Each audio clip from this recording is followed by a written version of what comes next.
एक रात फिर मुझे वही दौरा पड़ा और मेरे हाथ पांव ईंट गए, दिमाग बोझल हो गया और सीने में जलन होने लगी और आंखें उबलने लगी।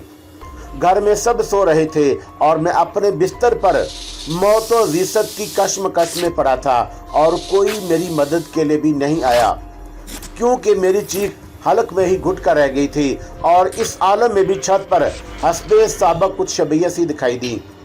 कुछ साए गुड़मुड़ होते हुए नजर आए और मैंने खौफ और दहशत से आंखें बंद कर ली। उसके बाद जो कुछ मैंने देखा और उससे मेरे जिस्म पर लर्जा तारी हो गया। पारो की आतिश मिजाजी सर्द होने लगी। उसने हर मामले से अपना दामन बचाना चाहा और हर तरह अपनी नेक दिली का यकीन दिलाया, मगर मुझे उसकी किसी बात ने मुतासर नहीं किया। हाँ, मैं उसके सहमे में चेहरे और खौफज़दा बदन से ज़रूर मुतासर हो रहा था। मैं बिस्तर पर उसके करीब ही बैठ गया और एक झटके से मैंने उसका स्लीपिंग गाउन चीर कर रख दिया। तुम क्या चाहते हो? एक मुलाजिम अपनी कीमत वसूल करना चाहता है। मैंने बेबाकी से उसके बाल पकड़ लिए। तुम दरिंदे हो, वो वहशत से चीखी। आपके लिए मैं बिल्कुल मौजू हूँ। उसका सुर्ख चेहरा मेरे सामने था। मैं यहाँ कोई दलील सुनने या फ़राख दिली का मुजाहरा करने नहीं आया हूँ। मैंने उसे धमकी दी, बेहतर है कि आप खुद ही कीमत अदा करने के लिए तैयार हो जाएं। मुझे आप बहुत अच्छी लगती हैं, वाकई आप बहुत हसीन हैं और मुझे आपको लूटने का हक़ पहुँचता है। उसके जवाब से पहले मैंने अपने लब उसके लबों में प्यूसस कर दिए। वो बड़ी बरहम हुई, पीछे हटी। उसने सर को झटके दिए, लेकिन मेरी गिरफ्त बहुत मजबूत थी। मैंने उसे जिच करने के लिए 2-3 तमांचे उसके बेर बहुटी रुखसारों पर रसीद किए। मैं तुम्हें माफ़ नहीं करूँगा। पहली बार मैंने उसे तुमसे मुखातब किया, क्योंकि मैं अपने शऊर से गुजर चुका था। तुमने ये बदन खूब सजा कर रखा है और इससे बड़े बड़े काम लिए हैं, मगर कोई आसान आदमी मत समझो। मेरे इसरार रफ्ता रफ्ता तुम पर खुलेंगे। यहाँ मेरे मतलब बहुत बड़ी गलतफहमियाँ हैं। तुमने एक बार कहा था कि तुम मेरे जिस्म पर फ्रेम लगाकर देख रही हो, और ये बात तुमने यूं ही कह दी थी। हकीकत भी यही है। महेश चंद्र के कत्ल के बाद मुझे यहाँ से फरार होने का, 4 संतरियों को हलाक करने, वीनस चंद्र के करीब आने और बेदरग अपनी ख्वाबगाह में दाखिल होने की जुरैतों के बारे में तुम गौर करो तो तुम्हें मेरा अंदाज़ा हो जाएगा। मैं तुम्हें चंद लम्हों की मोहलत देता हूँ, सोच लो। ये कहकर मैं बिस्तर पर दराज हो गया और पिस्तौल से खेलने लगा। वो साकत मंजमन बैठी, गाउन बदन पर समेटती मुझे घूरती रही। मैंने गलत अंदाज़ा लगाया था। वो शिकस्त खोदगी से बोली। बेशक, मैंने उठ कर कहा, और तुमने ये इतराफ़ करके मुझे अपनी अमानत का कायल कर लिया है। मैं तुमसे माजरत ख्वाह हूँ। असल में मैं तुम्हें एक मामूली मुलाज़ा समझती थी। उसकी आवाज़ पर अस्तमजाल तारी था। और तुम अब क्या समझती हो? अब मुझे अपनी गलती का एतराफ़ है। मैं तुम्हें एक बहादुर आदमी समझती हूँ। सिर्फ बहादुर नहीं, हुस्न परस्त भी समझो। तुम झींगर मुलाजमों के चक्कर में पड़ गई हो और समझती हो कि वो ज़र खरीद तुमसे हमेशा वफादार रहेंगे। तुम अपने बदन का लालच देकर उन्हें अपनी तरफ मायल रखोगी, जबकि यहाँ ये जिनस आम है। उन्हें ज़्यादा पैसे देकर किसी वक्त भी वफादारियाँ तब्दील कराई जा सकती हैं। मैं उन्हें खरीद सकता हूँ, तुम देखती रह जाओगी। इस तरह नहीं पारो, नहीं, ये हसीन लड़की, इस तरह नहीं।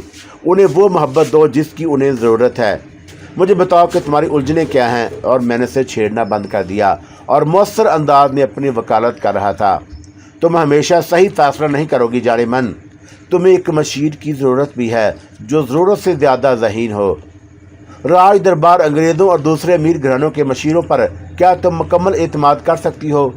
मैंने एक जुमले में उसे खरीदने के लिए तमाम अंदेशों का आधार कर दिया, जैसे मैं तमाम बातों से वाकिफ़ हूँ। वो मेरी मालूमात पर शशदर रह गई। तुम पढ़े लिखे आदमी मालूम होते हो। इस बार उसकी आवाज़ में खौफ का अंसर कम था। मैं दोस्ती का हाथ बढ़ाता हूँ, मैंने अपना हाथ बढ़ाकर कहा, और वह मशकूक नज़रों से मुझे देखने लगी और कुछ देर गरेज के साथ उसने अपना हाथ आगे बढ़ा दिया। मैंने शिद्दत से उसे खींच लिया। वो मेरे जिस्म पर मुहित हो गई और गिरफ्त से निकलने की कोशिश करने लगी। नहीं, हमारी दोस्ती का आगाज़ इसी खूबसूरत शब्द से होना चाहिए। तुम्हारी जहानतें मेरी जुर्रातें मिल जाएंगी तो तुम देखोगी कि क्या हंगामे बर्पा होंगे। अब ये हीरो हिज्जत तरक कर दो। मैं एक बार फिर यकीन दहानी कराता हूँ कि तुम्हें बाद में शर्मिंदा नहीं होना पड़ेगा कि एक सरकश मुलाज़िम तुम पर गालिब आ गया था। اس کی اقرا میں کمی نہیں آئی، لیکن اس کا عمدہ ہوا شباب میری آنکھوں کے سامنے تھا۔ میں اسے اس کے تمام جلموں کے ساتھ دیکھ رہا تھا۔ لباس شب خوابی نے میرے دست درازی سے شکست قبول کر لی تھی۔ ایک بفرا ہوا ٹھاٹھے مارتا ہوا بدن میری کشتی ضبط ڈانو ڈول کیے دے رہا تھا۔ اس نے لاکھ عذر تراشے، ہزار پہلو بچائے، مگر میری سماعت منقود ہو چکی تھی۔ صرف میری آنکھیں تھیں جو دیکھنے اور سننے کا کام کر رہی تھی۔ اس کا انگ انگ بولتا تھا اور صرف یہی آواز میری آنکھیں سن رہی تھیں۔ میں ایک لٹیرا تھا جو کام پر کناعت نہیں کرتا، بلکہ ایک ساتھ تمام مال تھیلے میں ڈالنے کی فکر کرتا ہے۔ میں اسے سموچا کہ اپنی جیب میں رکھنے کی طاق میں تھا۔ میں ایک فاتح تھا جو اپنے مفتوحہ علاقوں پر دندناتا رہا تھا۔ اس نے میری وحشت اور جنون کے آگے اپنا سر جھکا دیا اور بولے، تم باز نہیں آؤ گے۔ تم نے مجھ پر ابھی یقین جو نہیں کیا، میں نے جذبات میں کہا، میں تم پر ہر طرح سے یقین کرتی ہوں۔ تم میرے اندر ڈوب جاؤ اور یہ گریز، یہ جھجھک ختم کر دو۔ میں تمہارے حسن کی سیر کرنا چاہتا ہوں، کیونکہ تم بہت حسین ہو۔ تمہارا بدن پھولوں جیسا ہے، یہ تمہاری کمر، یہ دراز زلفیں، یہ چمکتی ہوئی نشیلی آنکھیں، یہ خون سا رنگ، یہ تمہارے رسیلے ہونٹ، یہ رخسار، یہ باہیں، یہ۔ اور وہ اپنی ثنا مسکرا مسکرا کر سنتی رہی۔ تمہارے لہجے اور زبان سے معلوم ہوتا ہے کہ تم ایک تعلیم یافتہ شخص ہو۔ تم کیا ہو؟ اس وقت میں صرف تمہارا اسیر ہوں، مجھے کچھ اور ہوش نہیں۔ دھیرے دھیرے تمہیں سب معلوم ہو جائے گا۔ اگر تم مجھے اسی طرح اپنی قربت سے نوازتی رہیں تو یہ گھاٹے کا سودا نہیں ہے۔ اب سودے بازی کا ذکر کیوں کرتے ہو؟ مجھے یقین ہے کہ میں غلط آدمی کے سپرد نہیں ہو رہی۔ اس نے آگے بڑھ کر اپنے بازو میری گردن میں ڈال دیے۔ موہن، وہ دھیمے دھیمے بولتی رہی، میں بہت دکھی ہوں، مجھے دھوکہ مت دینا، میں نے خود کو تمہارے حوالے کر دیا ہے۔ اور اس نے واقعی خود کو میرے حوالے کر دیا۔ اس کی بد مست آغوش میں مجھے کسی بات کی خبر نہیں رہی۔ اس نے نفاست سے اپنے جمال کا اظہار کیا۔ وہ مجھ سے بہت سی دل آویز باتیں کرتی رہی۔ صبح کے آثار نمودار ہونے لگے تو میں نے اس سے پوچھا، تم نے مجھے بتایا ہی نہیں کہ تمہارا ارادہ کیا ہے اور مجھے یہاں کس طرح کا کام انجام دینا ہے؟ تمام باتیں ایک ہی رات میں، اس وقت یہ ذکر مناسب نہیں۔ اس نے شوخی سے کہا، ابھی تم آرام سے جا کر سو جاؤ، بہت تھک گئے ہو، جاؤ۔ میں نے الوداع ہوتے وقت دروازے پر اسے پھر سمیٹ لیا اور وہ چرمرا گئی۔ پارو نے مجھے پچھلے دروازے سے رخصت کر دیا۔ رسماً مہیش چندر کا 10واں بھی منایا گیا اور پھر اس کی موت کو لوگ اس طرح بھولنے لگے جیسے کوئی واقعی روڈ مار نہیں ہوا تھا۔ بٹنا گر کی موجودگی کے باوجود میں وینس چندر کے خاص ملازم کی حیثیت سے اس کی بارگاہ میں مقبولیت حاصل کر رہا تھا۔ مجھے امید تھی کہ پارو دوبارہ مجھے بلائے گی۔ وینس چندر کے کمرہ خاص میں پارو مجھے کئی دن تک نظر نہیں آئی اور جب اس سے آمنا سامنا ہوا تو تنہائی نصیب نہیں ہوئی۔ پارو کے حصے میں بار بار جانا مناسب نہیں تھا۔ میں شدت کے ساتھ اس کی طرف سے کسی اشارے کا منتظر تھا اور تمام چیزوں پر نظر رکھے ہوئے تھا۔ ایک دن اچانک مجھے وینس نے بون کے ملازموں کی دیکھ بھال کرنے، ان کے درمیان اختلافات ختم کرانے اور ان پر نگرانی رکھنے کے کام سونپ دیے۔ مجھے یہ ذمہ داری کچھ زیادہ پسند نہیں آئی، کیونکہ ان کاموں میں الجھ کر میں وینس چندر سے دور ہو جاتا تھا۔ اس کا حل میں نے یہ نکالا کہ بھروسے کے آدمیوں کی درجہ بندی کی اور انہیں بعض معاملات کا مختار بنا دیا۔ اسے ایک فائدہ یہ ہوا کہ بعض ملازم میری خوشنودی کے لیے مجھے راز کی باتیں بتانے لگے اور میں نے بٹنا گھر کے آدمیوں کے ساتھ ساتھ وینس چندر کے حصے میں اپنے آدمیوں کو بھی کام پر مامور کر دیا۔ ایک دن مجھے معلوم ہوا کہ پارو کے محل میں راج دربار کے خاص لوگوں کے علاوہ انگریز بھی آئے تھے۔ پارو انگلستان میں پڑی ہوئی تھی اور میں نے اس کے متعلق بہت سی معلومات جمع کی۔ وہ ان انگریزوں کو اپنے پرانے انگلستانی دوستوں کی حیثیت سے پیش کرتی تھی۔ وہ خود راجے پور کے ایک رئیس گھرانے کی لڑکی تھی۔ راجے پور کے دوسرے بااثر گھرانوں کی طرح اس کے گھرانے کا تعلق بھی راج دربار سے لازمن ہوگا۔ مجھے تعجب تھا کہ اس نے پرکاش چندر جیسے بوڑھے شخص سے کیوں شادی کر لی اور مہیش چندر سے ربط کیوں بڑھا لیا۔ میں پارو کی رفاقت کے باوجود ہر لمحہ اپنے ارد گرد خطرات محسوس کرتا تھا۔ پارو کے بارے میں حاصل ہونے والی معلومات نے مجھے بہت قیاس کرنے پر مجبور کر دیا۔ اس وقت مجھے پارو پر فتح کا احساس اس قدر شدید نہیں تھا جتنا ان معلومات کے بعد ہوا۔ میں سوچ رہا تھا کہ کیا اس وقت پارو کا اتفاق محض فریب تھا؟ کس نے کس کو فتح کیا، یہ بات ابھی تک لاہ عمل تھی۔ एक रोज बाग के हौज से संगीनें बरामद कर ली गई, लेकिन उस पर तहलका नहीं बचा। ना महेश चंद्र की मौत के बारे में कोई सरगर्मी दिखाई दी। उस रोज पारो मुझे वीनस चंद्र के यहाँ मिल गई। खुशकिस्मती से वीनस चंद्र फोन पर मसरूफ हो गया था और मैं एक ट्रे में मशरूब लेकर पारो के पास पहुंचा और मैंने इशारतन कहा, मैं तड़प रहा हूँ। वो मुस्कुराई, मैं तुम्हें बुलाऊंगी, कोई और हंगामा मत करना। अगर कोई ज़रूरी बात हो तो पहले मुझसे मिल लेना, एहतियात से अपना काम करते रहो। लेकिन उस रात का ऐसा नशा तुमने पिलाया है कि अभी तक दिमाग पर छाया हुआ है। मैं तुम्हारा जायका नहीं बोल सकता। चुप रहो। उसने वीनस की तरफ इशारा किया। हम जल्दी मिलेंगे। एक बात बता दूं, मैं जान हथेली पर लिए फिरता हूं। तुम्हारी तरफ से अगर किसी किस्म की बदगुमानी हुई तो मेरा मुआहदा ख़त्म हो जाएगा।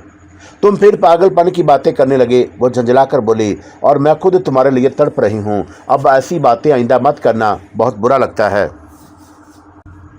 वीनस फोन से फारग हो चुका था और वह हमारी तरफ मतवजा हो गया। मैंने बात बदल ली। और क्या संगीनी बाग में मिलने का ये मतलब है कि कातिल यहीं कहीं मौजूद है? हाँ, आपका ख्याल है कि वह पारो से बोली। पारो ने क्या जवाब दिया ये मुझे पता नहीं चल सका, क्योंकि मैं ट्रे उठाकर वहाँ से चला आया था। वीनस और पारो में बहुत देर तक बातें होती रहीं और मैं गाहे बगाहे वहाँ जाकर पारो से नज़रबाजी करता रहा।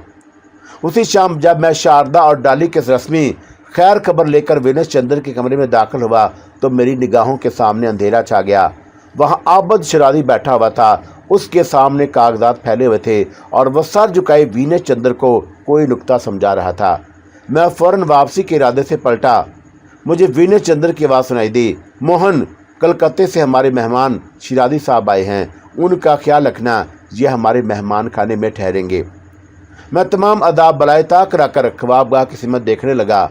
आबद शिरादी ने अभी तक मेरी तरफ तवज्जो मबजूल नहीं की थी। वीनस चंद्र मेरे गैर मामूली तर्ज अमल पर हैरान तो ज़रूर हुआ होगा, मगर मैं उसकी परवाह किए बगैर तेजी से बगली कमरे में घुस गया। मोहन और वीनस चंद्र की तलख आवाज़ बुलंद आवाज़ में उभरी, हम क्या कर रहे हैं? बगली कमरे से बाहर जाने का रास्ता बंद था। मेरा ख्याल था कि मैं यहाँ से निकलकर किसी और कमरे में चला जाऊँगा और बाहर से किसी दूसरे मुलाजिम को अपनी जगह भेज दूँगा, मगर मैं ये भूल गया था कि जब से कंवर महेश चंद्र का कत्ल हुआ था, गैर ज़रूरी दरवाजे मुतकफल कर दिए गए थे। खुद मेरी तदबीरें मेरे पैरों की बेड़ियाँ बन गई थीं। उधर वीनस चंद्र मुझे पुकार रहा था और समझ में नहीं आता था कि अपने आका को क्या जवाब दूं। खामोश हो जाना सख्त बदतमीजी थी। अब तक अपनी जो बात बनाई थी वो लम्हों में खाक हो जाती। मेरे जन्म से कोई जवाब ना पाकर इस बार वीनस चंद्र ने सख्त गुस्से के आलम में मुझे पुकारा। मैं नकाहत और नातवानी के अंदाज में फर्श पर गिर गया और खांसने लगा। मैंने फैसला किया कि वीनस की उस वक़्त की नाराज़ी और गुस्सा इस वक्त अफशाएं राज के मुकाबले में कोई हैसियत नहीं रखता जो आबद शिरादी के सामने जाने से होगा। प्रकाशपुर में अगर यह मालूम हो जाता कि मेरा नाम मोहनदास की बजाय मीर जमशेद आलम है और मैं कलकत्ते के दोहरे कत्ल में माखूज हूँ तो क्या क़यामत बरपा न होती। अपने मोहसन उस्ताद और पुराने वाकफ़कार आबद शिरादी को अपना चेहरा दिखाने में दो सूरतें मुमकिन थी कि मैं ढीठ बनकर उसकी आंखों में धूल झोंकता रहूं और साफ इनकार कर दूं कि मैं किसी जमशेद आलम से वाकिफ़ नहीं। लेकिन इस सूरत में वीनस चंद्र मेरी तरफ से मशकूक हो जाता। दूसरी सूरत सबसे ज़्यादा ख़तरनाक थी और वह खुदकशी के बसावी थी। मैंने कीचू को याद किया। अगर इस वक्त उसकी पुरअसरार शख्सियत मेरा साथ देती तो मैं हालात के मंझदारे से निकल सकता था। मैं बुरी तरह खांस रहा था। अचानक कमरे के बाहर कदमों की आवाज़ें उभरी और मेरे दिल की धड़कनें तेज़ हो गईं। मैंने खौफजदा नज़रों से दरवाजे की जानब देखा और सोचा कि अगर आबद शिरादी हुआ तो मेरे तर्ज अमल क्या होना चाहिए। कोई दिलासा देने वाला नहीं था। कीचो भी इस मुश्किल वक़्त में नमूदार नहीं हुई और मैंने खुद को संभाला। जमशेद, कब तक छुपोगे? एक न एक दिन तो सारे राज खुल जाएंगे। मर्द बनो और मर्दानगी से हालात का मुकाबला करो।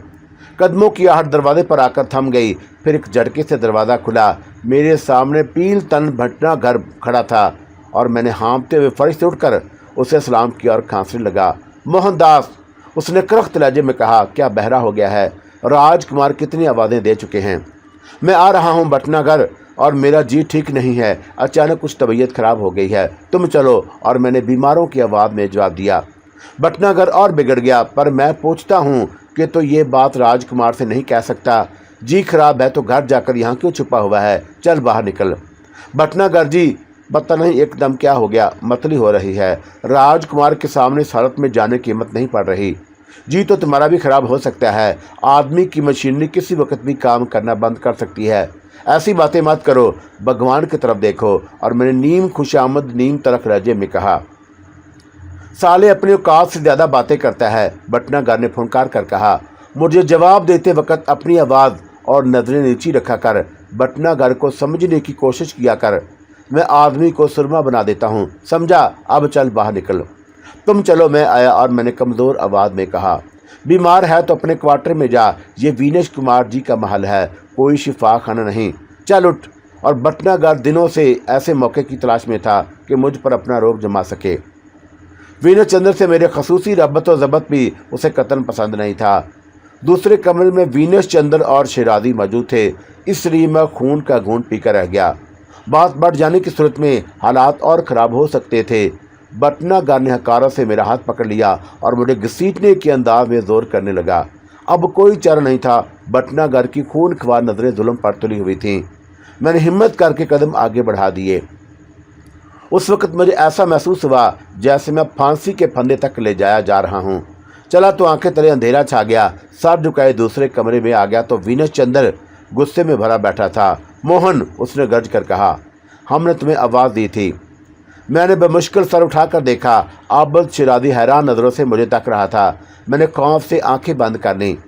मुझे देखकर आबद शेरादी गंग हो गया और वह बेखतर कुछ कहना चाहता था, लेकिन उसके मुंह पर आए हुए लफ्ज़ रुक गए। शायद उसने मेरी आंखों में वो हसरत अमीर दरख्वास्त पढ़ ली थी जो मेरी लाख लफ्ज़ों पर भारी थी। वो चुप रहा और मुझे सरतापा तकता रहा। उसकी खामोशी से मेरे औसान किसी कदर बहाल हुए। वो नाजुक लम्हा निकल गया था जब वो मुझे अचानक देखकर जमशेद के नाम से पुकारता। मैंने वीनेश चंद्र की बात का कोई जवाब न दिया। खिफ़त और माजरत से सर झुकाए खड़ा रहा। वीनेश चंद्र फिर गरजा, हम पूछ रहे हैं कि तुम हमारी तलबी पर क्यों नहीं आए थे मोहन? हमने तुम्हें मेहमान का स्वागत करने के लिए कहा था। सरकार, मैंने पूरे एहतराम से गुलामाना लहजे में कहा, मैंने आपकी हर बात सुन ली थी, लेकिन मैं आपके पास आने और जवाब देने के काबिल नहीं था। मुझे यहाँ एक मुअज़्ज़ज़ मेहमान की मौजूदगी का ख्याल था। यहाँ दाखिल होते ही अचानक मेरी हालत ख़राब हो गई सरकार, इसलिए मैं सीधा अंदर चला गया और फर्श पर लौटता रहा। अब भी मुझसे खड़ा नहीं हुआ जाता। पता नहीं क्या हो गया है, किसी ने मुझे ज़रूर कुछ खिला पिला दिया है। तुमने गुस्ताखी की है वीनेश। मेरा अदर सुनकर उलझ सा गया था। उसने मुझे सख्त सुस्त कहा, मगर शेरादी की मौजूदगी के बाद जल्द ही उसकी तरफ मतवजा हो गया। मैंने उसके बाद कोई अज़र पेश नहीं किया। गर्दन झुकाए तमाम नाराज़गियाँ अपने कानों में उतार कर दफन करता रहा। शेरादी की नज़रों में मेरे बारे में हज़ार सवाल उभर रहे थे। मैंने एक मौका पर पलके छिपका कर उसे अपना राज अफशा ना करने की दरख्वास्त की। तुम बाहर जाओ। और भटनागर ने रौनक से मुझे हुक्म दिया। अब मेरी तबीयत ठीक है, मैं यहीं ठहरना चाहता हूँ। मैं यहाँ से जाकर शेरादी को वीनेश से कोई गुफ्तगू का मौका नहीं देना चाहता था। भटनागर के दूसरे हुक्म से पहले ही मैंने गुलदानों की सफाई शुरू कर दी और वीनेश के आगे रखे हुए गिलास उठा लिए। वीनेश के सामने फाइलें खुली हुई थी और शेरादी किसी नुक्ते की वजाहत में मसरूफ़ हो गया था। वो किन अखियों से बार बार मेरी जानब भी देखता जाता था। मुझे मसरूफ़ और वीनेश चंद्र को खामोश देकर भटनागर तलमलाता हुआ चला गया। चलते वक्त उसके तेवर ऐसे थे जैसे वह मुझे मुतंबा कर रहा हो कि ये मौका तो निकल गया, आइंदा तुझसे ज़रूर निपटा जाएगा। भटनागर के जाने के बाद मैंने मुख्तलिफ मुलाजमों को तलब करके आबद शेरादी की खूब खातर मदारत की। उसके लिए वाइट जैमसियन चाय बनवाई और वीनेश के चेहरे पर अब भी तकद्दुर था। शेरादी रुखसत होने लगा तो उसने नागवारी से मुझे इशारा किया मैं उसे मेहमान खाने में ले जाऊं। मैं उसी मौके का मुंतज़िर था। मैं ख़ास फिदियाना अंदाज में कोरनश बजा लाया और हाथ के इशारे से शेरादी से आगे बढ़ने की दरख्वास्त की। शेरादी शशो पानी से ये सब कुछ देख रहा था। बाहर भटनागर का कमरा था। शेरादी को बाहर निकलते देखकर वो तेज़ी से उठ कर आया, गर्म जोशी से मुसाफा किया और मुझसे दुरुस्तगी के साथ कहा, देख मोहन साहब को कोई शिकायत ना हो वरना। आबद शेरादी ने उस पज़ीराई पर भटनागर का शुक्रिया अदा किया। एक मरहले से जान बच गई थी, मगर अब दूसरा सख्त मरहला दरपेश था। मैं इतने खौफ से थर्रा रहा था कि शेरादी को कहीं मेरे कातिल होने का इल्म ना हो। खुद को बेगुनाह साबित करने के लिए मेरे जहन में जुमले तख्लीक हो रहे थे। राहदारी में हम दोनों के दरमियान कोई बात ना हुई। वो एक ज़हीन आदमी था और हालात की नज़ाकत पूरी तरह समझ चुका था। मेहमान खाने का रास्ता ज़्यादा दूर नहीं था। शिराज़ी गहरी सोच में मुब्तला था। रास्ते में जब इर्द गिर्द कोई नज़र नहीं आया तो मैंने पहली पहल की और मैंने दबी ज़बान में पूछा, साजिदा भाभी कैसी हैं? ठीक हैं, वो इस बात में सर हिलाते हुए बोला। मगर ये सब क्या है जमशेद? मेरी अक्ल हैरान है, वो तदबजुब से बोला। उसके पहले ही जुमले से मैंने बहुत कुछ कियास कर लिया और इधर उधर देखकर कहा, आहिस्ता बात कीजिए आबद भाई, सब किस्मत के खेल हैं। तुम मोहनदास, मैं कुछ, और वो हचकचाहट से बोला, मेहमान खाने में बात होगी। मेरी दरख्वास्त है कि यहाँ आप बिल्कुल खामोश रहिए। एक मौका पर आपने पहले भी मेरी मदद की थी, मुझे सहारा देकर घर लाए थे। आपने दूसरी बार भी मुझे ज़िंदगी दी है। मैं आपके सामने जानबूझकर नहीं आना चाहता था कि कहीं हैरत से मैं आपकी ज़ुबान से मेरा असल नाम ना निकल जाए। मैंने आहिस्तगी से कहा, मुमकिन है कि ऐसा हो जाता, मगर तुम, वो नाराज़गी से बोला, मुझसे बहुत सी गलतियां सरजद हुई हैं, मैं सब की मुआफ़ी एक साथ मांग लूँगा। मैंने नदामत से कहा। मेहमान खाने में मैंने शिराज़ी के लिए आला दर्जे का कमरा खुलवाया। उसका सामान बहुत मुख्तसर था जो पहले ही वहाँ रखा हुआ था। मुलाजमों को वीनस चंद्र के हवाले से मैंने हदायत की वो कि मेहमान का ख़ास तौर पर ख्याल रखें। जब हर तरफ से इत्मीनान हो गया तो मैंने दरवाज़ा बंद कर लिया और सामने कुर्सी पर बैठकर गहरी सांस लेने लगा। शिराज़ी ने लिबास भी नहीं बदला था। वो मुझसे मेरी कहानी सुनने और सवालात करने के लिए मुस्तरब था और मैं ये जानने के लिए बेताब था कि वो कलकत्ते से मेरी अचानक गुमशुदगी के बारे में क्या राय रखता है। ये सब क्या है? शिराज़ी ने फिर हैरत का इज़हार किया। पहले ये बताइए कि मैं तो सब यहाँ के कलकत्ते में तो सब ठीक है। मैंने अपना तजस्सुस दूर करने के लिए मसनूई सुकून से कहा। हाँ, सब खैरियत है। तुम अचानक चले आए, मुझसे मिले भी नहीं। साजिदा कहती थी कि तुमने इस तरह का इज़हार किया था, मगर वो उसे महज तुम्हारा तकल्लुफ़ समझी थी। फिर तुमने अपने खैरियत का ख़त नहीं लिखा। मैं बहुत तशवीश में मुब्तला था। आलाबाद एक बार जाना हुआ था, वहाँ भी तुम्हारे बारे में कोई खबर नहीं मिली। तुम्हारे चचा आज़ाद भाई बख्तियार से दिल्ली में मुलाकात हुई थी और उसने भी कुछ नहीं बताया। तुम कहाँ चले गए थे और तुमने ये हुलिया कैसे इख्तियार कर लिया? शिराज़ी के लहजे में शिकायत और अपना ये थी। वो अब एक बात साफ हो गई थी कि शिराज़ी बन्नो बेगम और बख्तावर के कत्ल में मेरे मुलव्वस होने के मामले से लाइल्म है और उसे कत्ल पर अभी तक पर्दा पड़ा हुआ है। बहुत दिनों की कशमकश और हबस के बाद कुछ फ़र्क का एहसास हुआ। मुझे अपने जिस्म में तवानाई महसूस हुई। अब मैं शिराज़ी से खुलकर बातें कर सकता था और प्रकाश बूंद में अपनी मौजूदा हुलिये के मतलब अनगिनत जवाब पेश कर सकता था। मैंने आराम कुर्सी से सर टिका दिया जैसे मैं एक मुद्दत का थका हुआ हूँ और आज आराम का पहला मौका नसीब हुआ हो। आबद भाई, मैंने लहजे में अपने सारे दुख समेटते हुए कहा, आपकी शिकायत वजह है। मुझे अपनी खैरियत से ज़रूर मतला करना चाहिए था और मुझे आपको इतला दिए बगैर कलकत्ते से भी नहीं आना चाहिए था, लेकिन मैं आपके एहसानात से खुद को इस कदर पिसा समझता था कि एक दिन मैंने फ़ैसला कर लिया और वहाँ से चला आया। मैं शहरों शहरों अच्छी मुलाजमत के लिए चक्कर काटता रहा। मुझे ढंग की मुलाजमत नहीं मिली। ढंग क्या, कोई मुलाजमत ही नहीं मिली। हालात बहुत ख़राब हो गए, इतने कि आपको बताते हुए शर्म आती है। मैं शायद फिर खुदकुशी का इरादा कर लेता कि मुझे एक हमदर्द शख्स के ज़रिए बम्बई में एक अंग्रेज़ घर के मुलाजमत मिल गई। जल्द ही मैंने उसके दिल में घर कर लिया और मुझसे इतना मुतासर हुआ कि अपने खुफिया निजी कागजात तक मेरी मदद से तैयारी करने लगा। उसने मेरी मुलाकात चंद और अंग्रेज़ों से कराई। इतना कहकर मैं दरवाजे की कुंडी, बाथरूम और मुल्हका कमरे देखने के लिए उठा। अबद शिराज़ी गौर से मेरी रुदा सुन रहा था। फिर क्या हुआ? और वह इश्तियाक से बोला। उन्होंने अच्छी तरह मेरे किरदार की जांच पड़ताल करने के बाद मुझे एक ऐसा काम करने पर मामूर किया जिसके लिए मैंने कभी सोचा भी नहीं था और तैयार भी नहीं था। इनकार का कोई सवाल नहीं था। इनकार के मेरी मौत।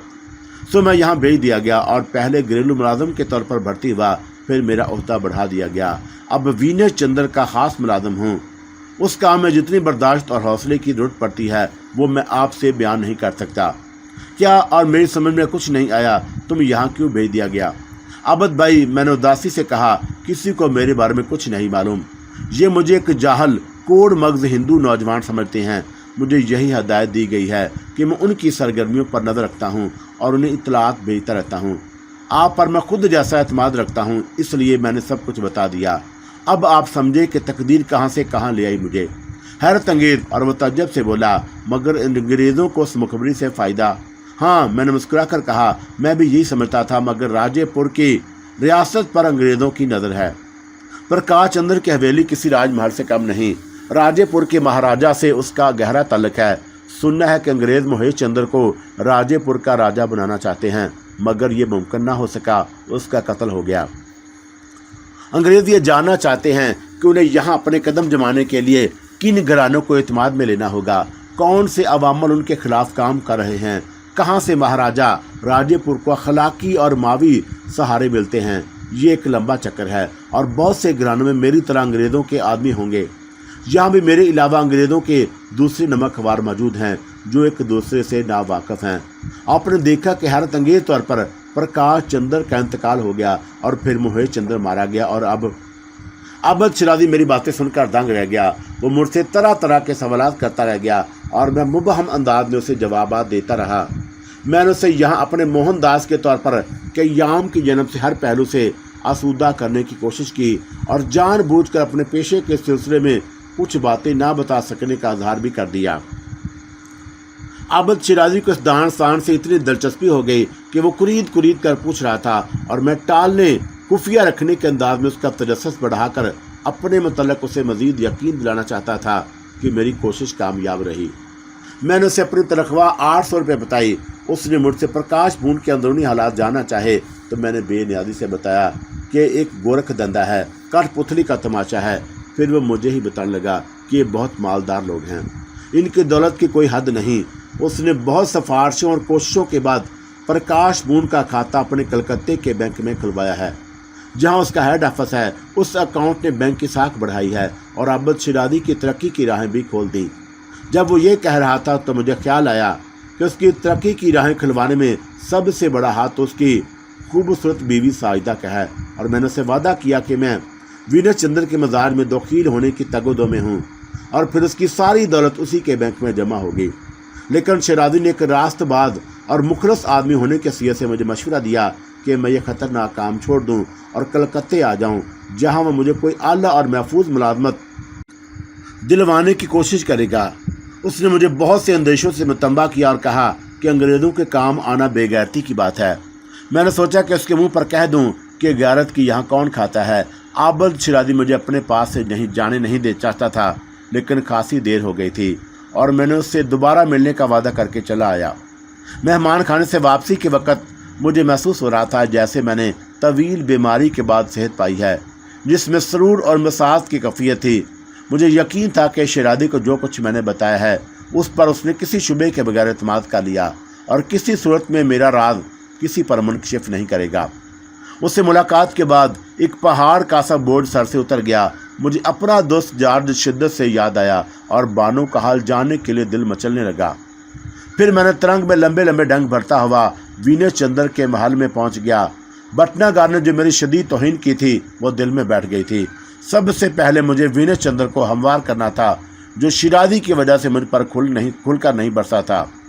चुनाचा मैंने अवलियत इस काम को दी। जब मैं कमरा खास में दाखिल हुआ तो वहाँ रांगे कुछ और जमा हुआ था।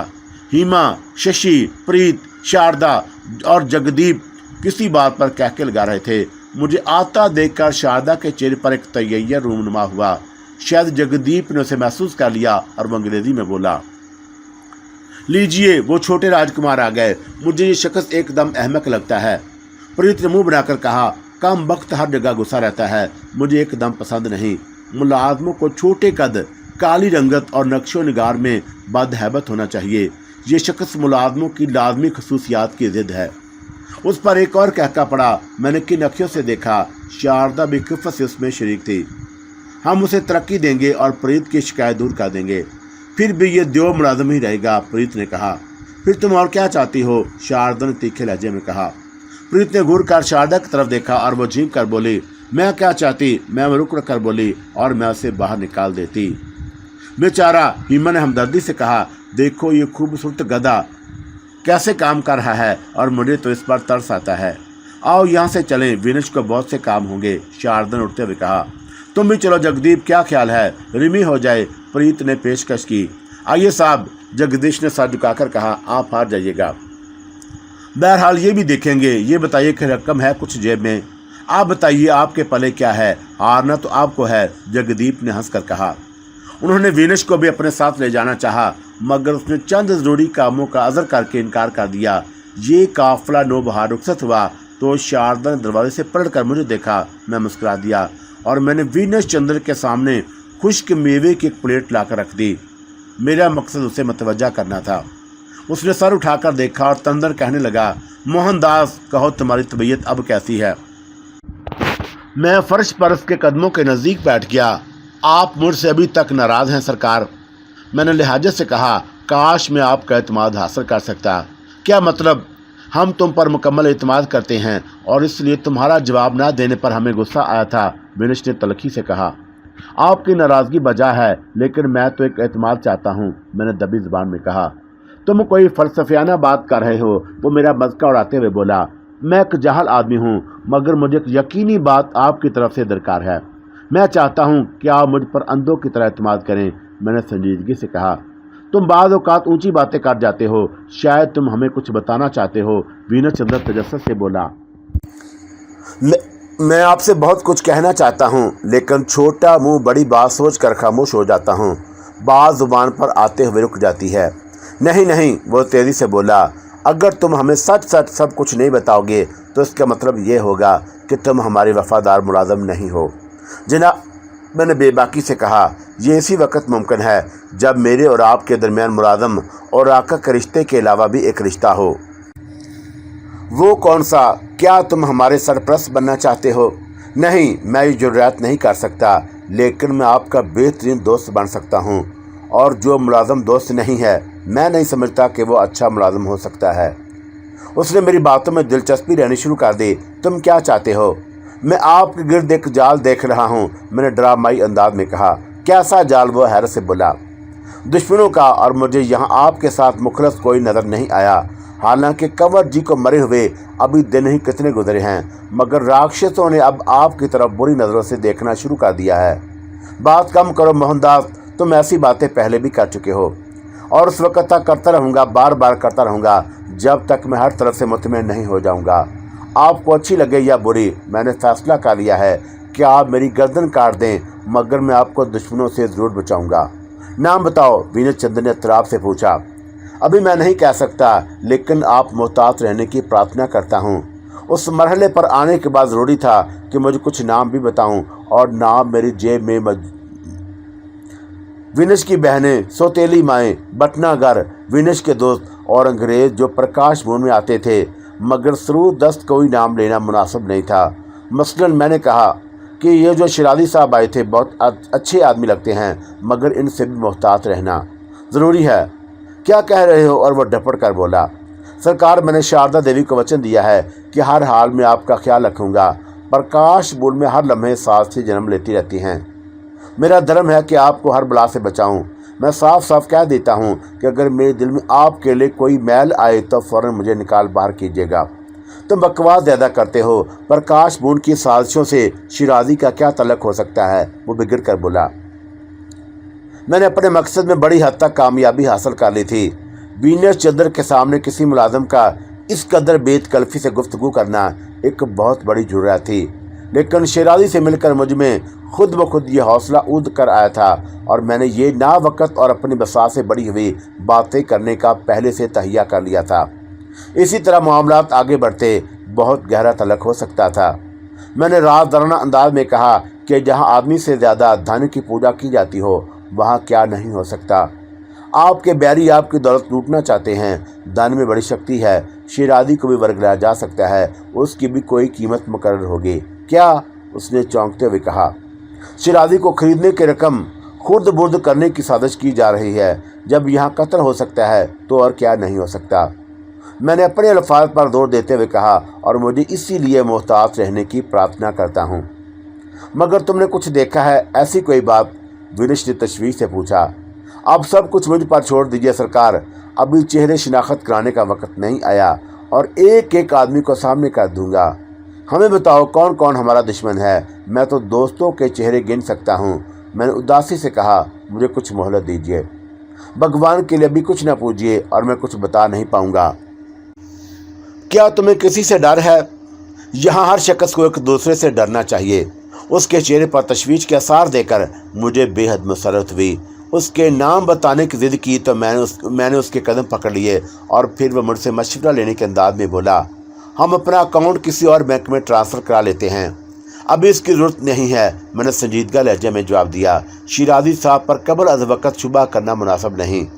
मैं उन पर नज़र रखे हुए हूँ, यहाँ उनकी और क्या क्या मसरूफियात हैं। देखना यह है कि वो राजीपुर में कितने दिन ठहरते हैं। वीनस चंद्र के चेहरे पर बच्चों की सी मासूमियत छा गई और मैं यहाँ से उठने की फिक्र में था। आज कल बस इतना ही काफ़ी था। बटनागर की आमद ने मेरी मुश्किल हल कर दी। वीनस ने मेरी ये कुर्बत देखकर उसकी आंखों में इश्ताल की चमक पैदा हो गई।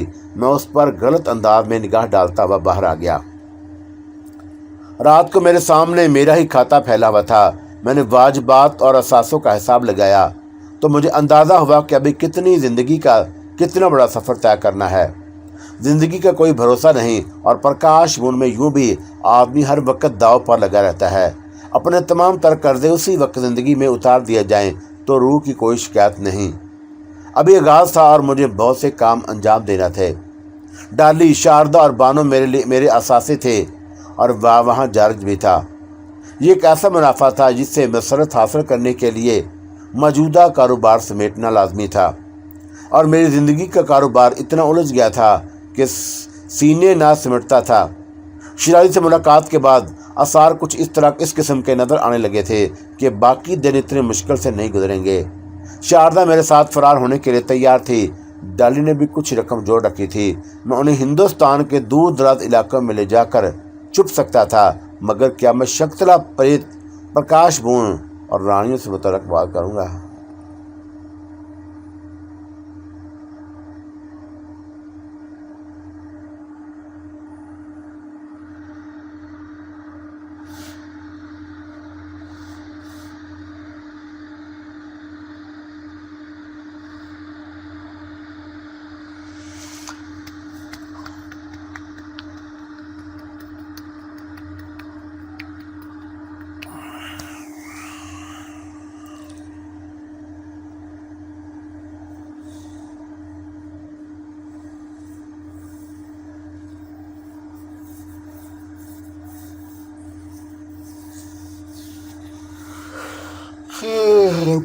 मेरे फंस गए।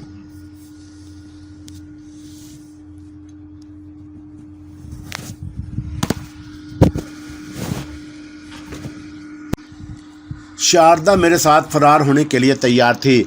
डाली ने भी कुछ रकम जोड़ रखी थी। मैं उन्हें हिंदुस्तान के दूर दराज इलाकों में ले जाकर छुप सकता था, मगर क्या मैं शक्तला, प्रीत, प्रकाश बूंद की रानियों और दूसरे लोगों से हिसाब बेबाक किए बगैर चल देता? महेश चंद्र भगवान को अजीज हो चुका था। शेरादी का खतरा भी टल चुका था। जारज और बानो के सिवा मेरे खूनी माजी किसी का मालूम नहीं था। एक शख्स रह गया था, वो साधु। जारज और बानो ने अब तक मेरा नाम नहीं लिया था, तो आइंदा के लिए भी उन पर एतमाद किया जा सकता था। सिर्फ वो साधु रह गया था और मैंने इरादा किया कि मुझे उसके पास भी जाना होगा और उससे कुछ मामलात करनी होगी। उसने मुझे हदायत भी की थी कि मैं उससे जल्द मिलूं। उस रात में बिस्तर पर लेटा बहुत सुकून से हालात के ताने बाने बुन रहा था। मैंने शिराजी जैसे शरीफ और नफज शख्स को वीनस चंद्र की नज़र में मशकूक कर दिया था, लेकिन उससे मेरा मकसद सिर्फ ये था कि मैं वीनस को अपनी जानब माइल करने का बहाना तलाश कर सकूं। मुझे यकीन था कि शिराजी के बैंक से अकाउंट ट्रांसफ़र कराते वक्त वीनस मुझसे ज़रूर इसका जिक्र करेगा और मैं उसे ऐसा मशवरा कभी नहीं दूंगा। सबसे बड़ा मसला ये था कि वीनस मुझे खुद से कितना करीब समझता है। उस तमाशे में बड़े ख़तरे थे, मगर मुझे पहली बार इस खेल में लुत्फ़ आ रहा था। डाली अपने बच्चे के साथ बेखबर सो रही थी। मैं उठकर शिराजी के पास चला गया। वो मेरा मुंतज़िर था। मुझे देखकर खिल उठा। रात गई तक हम दोनों जागते रहे और शिराजी मुझसे उस बूंद के दिलचस्प वाक़या सुनता रहा। उसके लिए ये कुछ कम सनसी खेज बात नहीं थी कि एक ग्रेजुएट जहालत का लिबादा ओढ़कर और ख़ुद को हिंदू ज़ाहिर करके यहाँ मौजूद हूँ। मैं उसे अपने साथ पेश आने वाले वाक़यात से महफूज करता रहा और मैंने दिलबस्तगी के लिए कुछ ख़ास किस्म के वाक़यात भी उसे सुना डाले।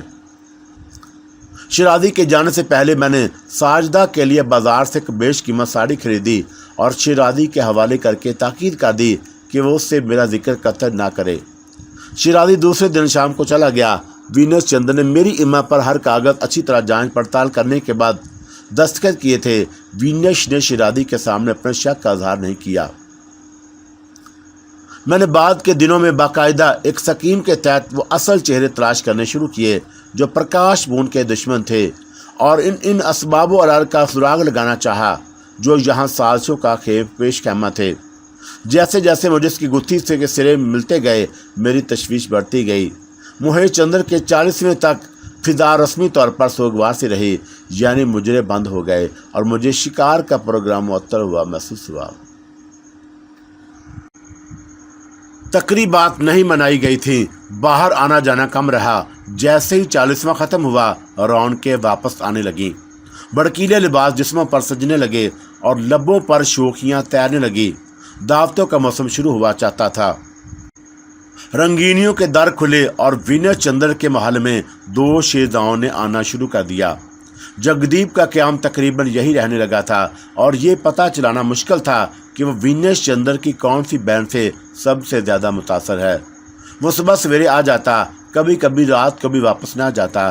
दिन भर वीनस की बहनों के साथ बुर्ज और रिमी वगैरह से खेलता रहता, या वीनस चंद्र को निजी मामलात में मशवरे देता, या फिर पारो के पास चला जाता।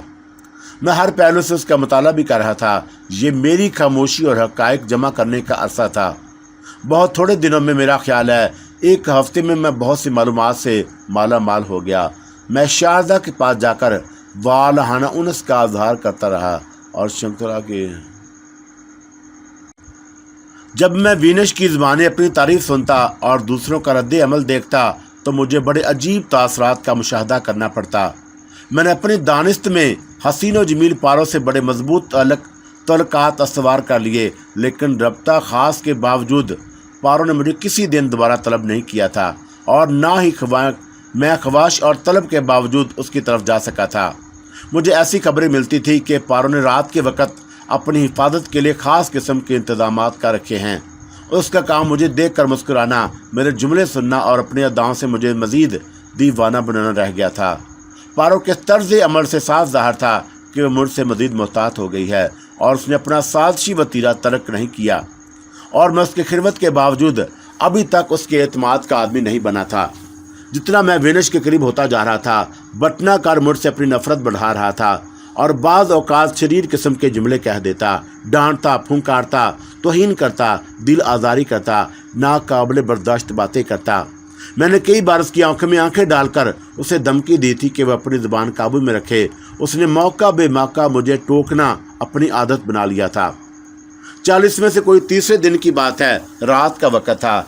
कमरों में हल्की हल्की रोशनियां हो रही थीं।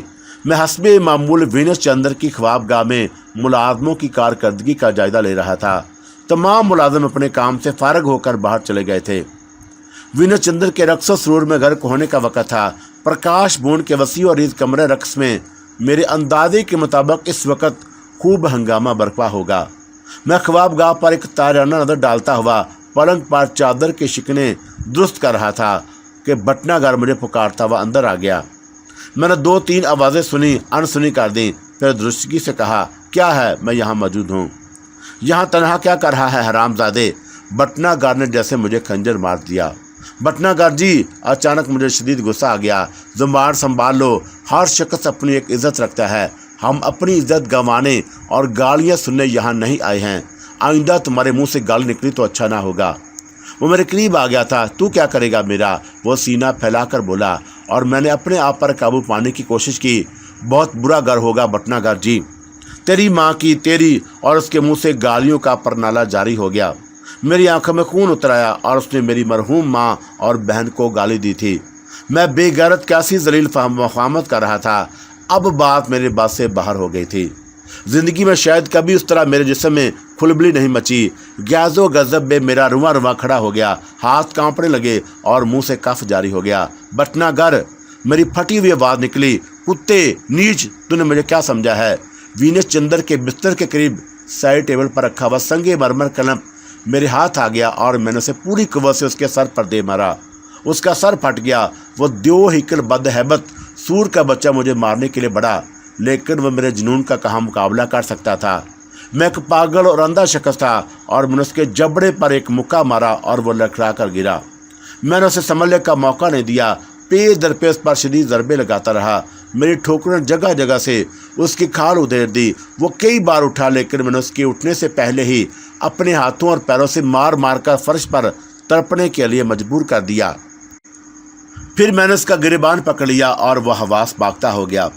मैंने उसके मुंह पर थूक दिया और उसे खींचता हुआ एक सतून तक ले आया और उसके बाल पकड़े हुए उसका सर सतून से टकराता रहा। उसके कई दांत बाहर निकल आए थे और गाली दे कमीने, मैं तेरी जुबान हमेशा के लिए बंद कर दूंगा, मैंने धाड़ कर कहा। और वह अपने हवास को बैठा था, लेकिन मुझे अभी तक करार नहीं आया था। उसे मज़ाहमत का होश भी नहीं रहा था। उस वक़्त मुझ पर आने वाले वक़्त का कोई अंदेशा गालिब नहीं था। मेरे तसव्वुर में माँ और बहन का चेहरा घूम रहा था। जब तक वह बेसुध होकर फर्श पर लड़क ना गया, उसकी आहें और फरियादें यकसर बंद नहीं हो गईं, मेरी ज़रबें ना रुकीं। फिर जब मुझे किसी कदर होश आया तो मैंने उसके ऊंधे जिस्म पर एक ठोकर और रसीद कर दी। वो मर चुका था। मेरी ठोकर से उसका मुंह टेढ़ा हो गया। मैंने आस्तीन से अपना चेहरे का पसीना साफ किया और पलंग पर बैठकर उसका पामाल जिस्म देखने लगा। वो मर चुका था, मगर मुझे कोई फिक्र नहीं थी। कम अज़ कम अब मैं अपनी माँ और बहन की रूहों के सामने शर्मिंदा होने की अज़ियत से बच गया था। अब मैंने उनके सामने सुर्ख रूज हो जाऊंगा। उस मज़दार ने मुझे बहुत सताया था। अब उसकी लाश मेरे सामने पड़ी थी, बेहिस्सो हरकत, खामोश, मंजमद। ये मंजर दीदनी था।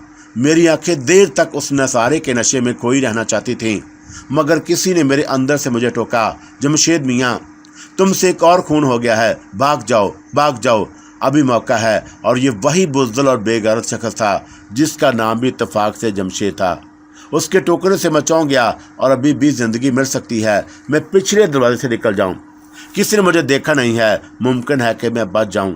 मुझे कोशिश करके तो देखना चाहिए। मैंने उसे मार दिया है। खून, खून और एक और खून। मेरे सजाए बास गश्त ने खुद मुझे परेशान कर दिया। ये मुझे क्या हो गया था? मैंने तो उसे मार डाला। ये क्या हो गया? सब कुछ बर्बाद हो गया। मैंने इधर उधर देखा, दरवाजे से बाहर निकलना चाहा, लेकिन मेरे कदम ज़मीन ने जकड़ लिए। अब कोई रास्ता नहीं था। मैंने वीरान आंखों से देखा और मेरा जिस्म खौफ से कपकपाने लगा।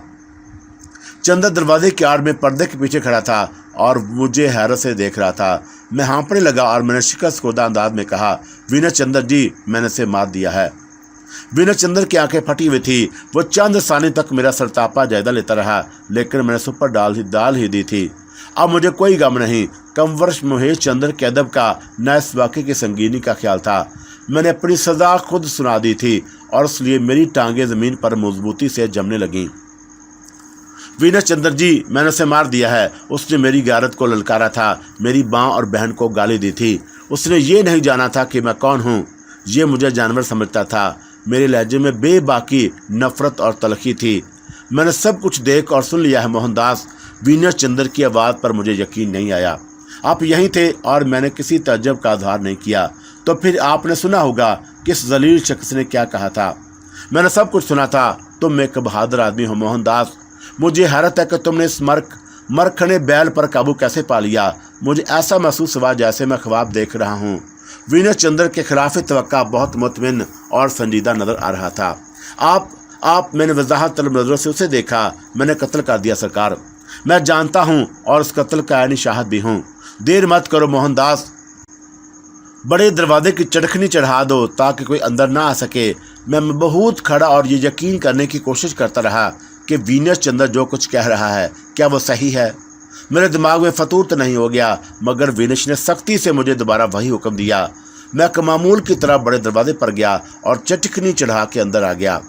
वीना चंद्र ने मेरे वापस आते ही ख्वाबगाह का दरवाज़ा खुद ब खुद बंद कर दिया और पलंग की चादर उठाकर बटनागर की लाश पर डाल दी। इसे उठाओ, उसने मुझे हुक्म दिया और मैंने किसी चूनो चिराग के बगैर बटनागर की लाश चादर में समेट कर अपने कंधे पर डाली। वो बहुत वजनी थी, मगर इस वक्त मैं उसे दुगना वजन भी उठा सकता था। मैं वीना चंद्र के पीछे पीछे चल रहा था। वो एक नीम उड़िया कद आदम तस्वीर के सामने खड़ा हो गया। पहले ये मरसा कमरा उसके बाप प्रकाश चंद्र की तहवील में था।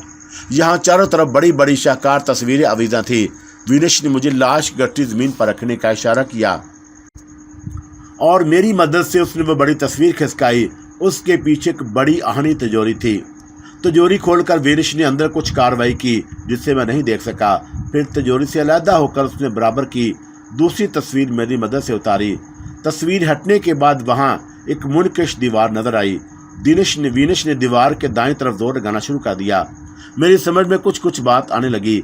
वो दीवार को उसकी जगह से नहीं हिला सका था, चुनाचा मैं भी उसके साथ लग गया। वो एक दरवाजा था, मगर बाकी दीवार में इस तरह नस्ब किया गया था कि देखने वाला गुमान भी नहीं कर सकता था कि यह हिस्सा असल दीवार से अलग है। दरवाजा अंदर की तरफ खुल गया और बदबू का एक शदीद भभका अंदर आया। वीनिश चंदर ने नाक पर रुमाल रख लिया और अपना लाइटर जलाकर उसने अंधेरे गार में रोशनी की। मैंने जांच कर देखा तो वहां सीढ़ियां थी। वीनिश ने मुझे दोबारा गठरी उठाने का इशारा किया और मैंने इस बार बहुत इजलत दिखाई और वीनिश की पैरवाई में तय खाने की सीढ़ियां उतरने लगा। हमने कोई 40-50 सीढ़ियां अबूर की होंगी कि वीनिश ने एक जगह रुककर लैटर से कुछ तलाश किया। वहां बड़े बड़े ताक थे।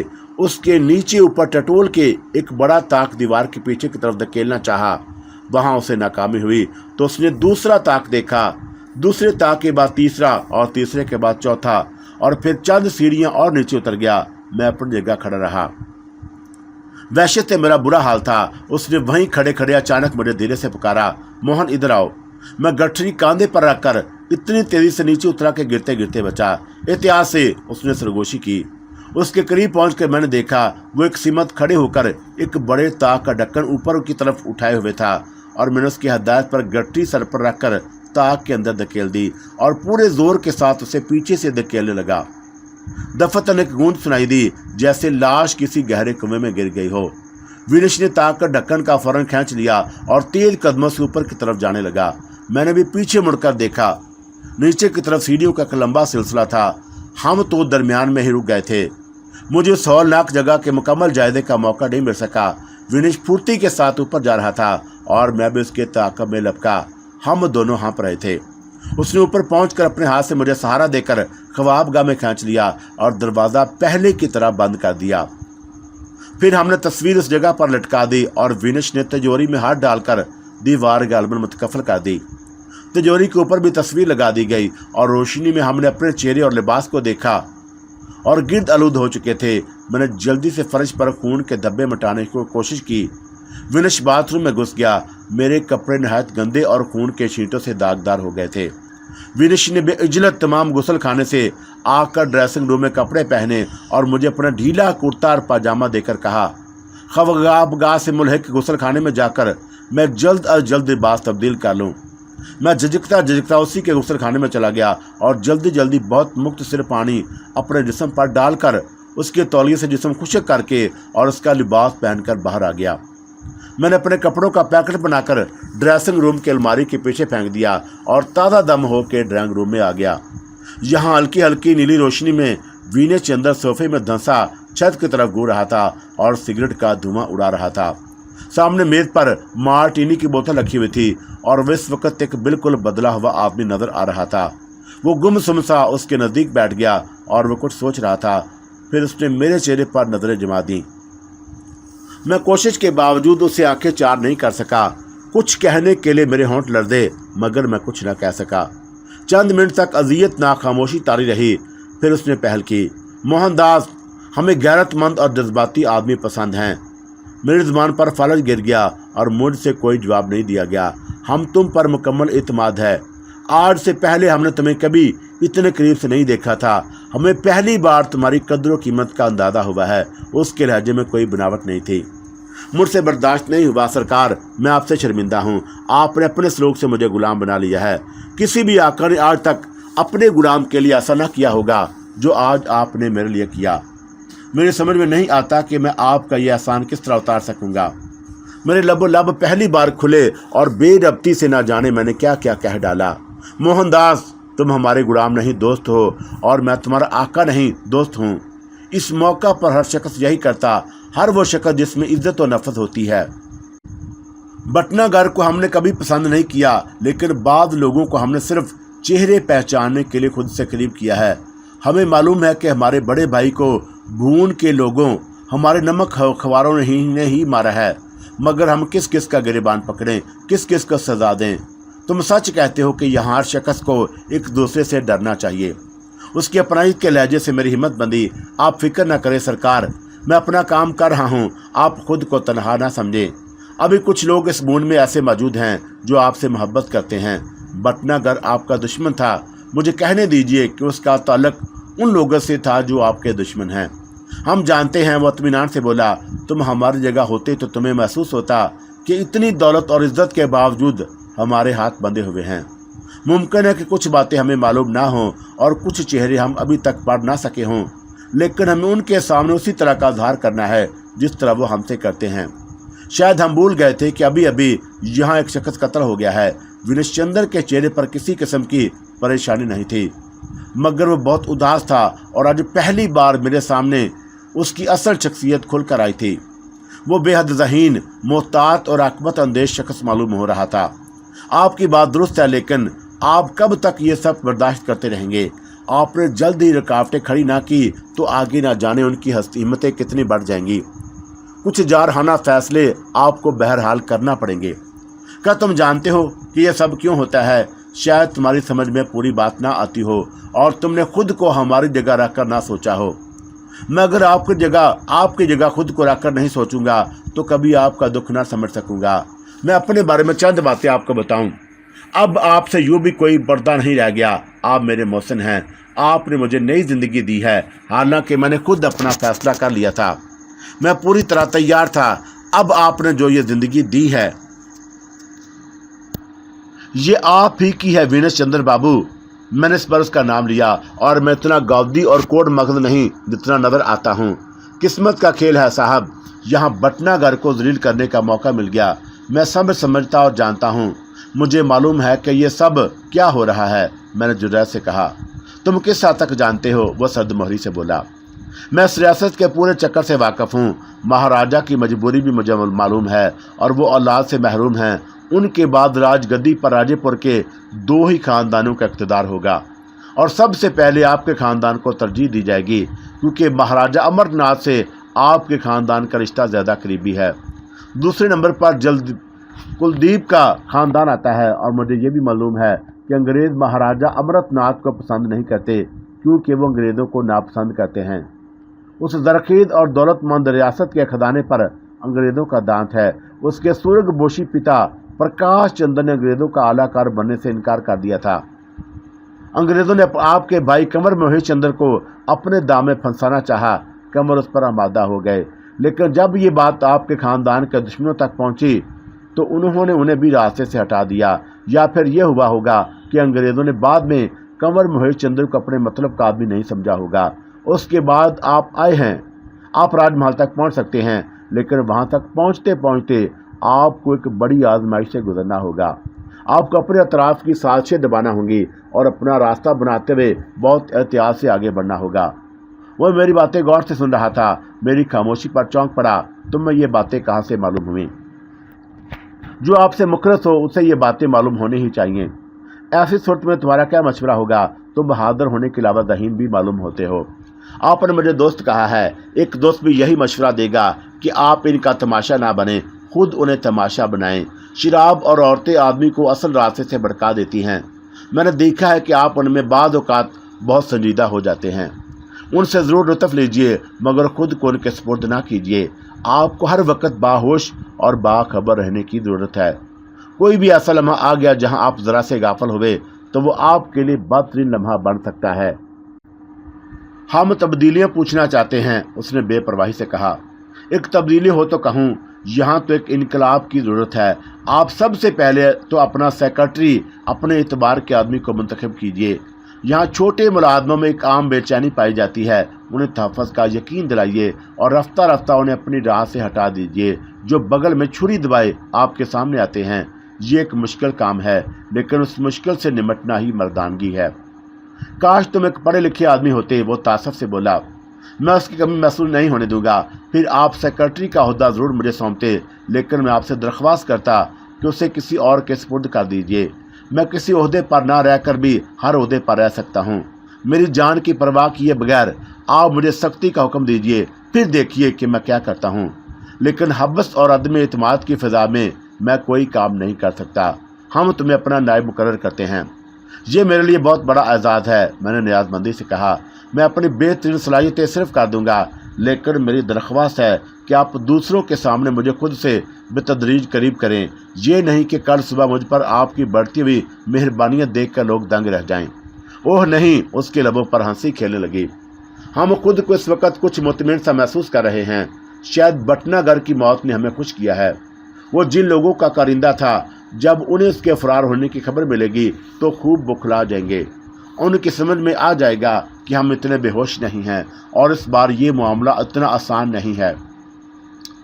बटनागर की गुमशुदगी का क्या जवाब पेश किया जाएगा? कुछ नहीं, हमें हैरत ही रहेगी कि वो कहाँ गायब हो गया। सुबह ही सुबह हमारी तिजोरी भी साफ हो गई। तुम बेफिक्र रहो। उस तहखाने का राज सिर्फ चंद लोगों को मालूम है और अब तुमने उसे देखा है। मेरी आंखें आपकी आंखें हैं। मैं आपकी दोस्ती पर पूरा उतरूंगा। हमारा कोई दोस्त नहीं है, ये तजर्बा करके भी देखेंगे मोहनदास। उसने अपना हाथ आगे बढ़ाए और पहले तो मेरी समझ में नहीं आया, फिर मैं ये देखकर शर्मिंदा रह गया कि वो मुझसे अहदो पैमान के लिए हाथ मिलाना चाहता है। मैंने खड़े होकर गर्मजोशी से हाथ मिलाया। जिंदगी भी कैसी अजीब बात है, कभी रंज, कभी खुशी, और आज की रात में कभी फरामोश नहीं कर सकता। मालूम होता है कि मुझे मेरी मंजिल मिल गई। आज मुझे अपने दुखों का सिला मिल गया। आज की रात जख्मों के अंदर माल की रात है। मैं अभी कुछ और कहता, आज की रात में अपनी सारी सच्चाइयां कह देता कि दरवाजे पर उभरने वाली दस्तक ने मेरी जुबान पर खामोशी की मोहर लगा दी। विनिश ने जवाब में वहीं बैठे बैठे आवाज़ लगाई, अंदर आ जाओ। और उसका जुमला मुकम्मल होने से पहले ही जगदीप अंदर आ गया था। वो मेरे जिस्म पर उजला कुर्ता पाजामा देखकर ठटका।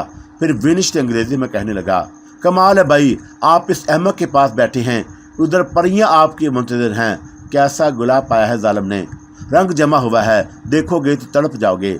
चलिए चलिए, आप उठिए, इन्हें तो मैं ऐसे यहाँ ले जाऊँगा।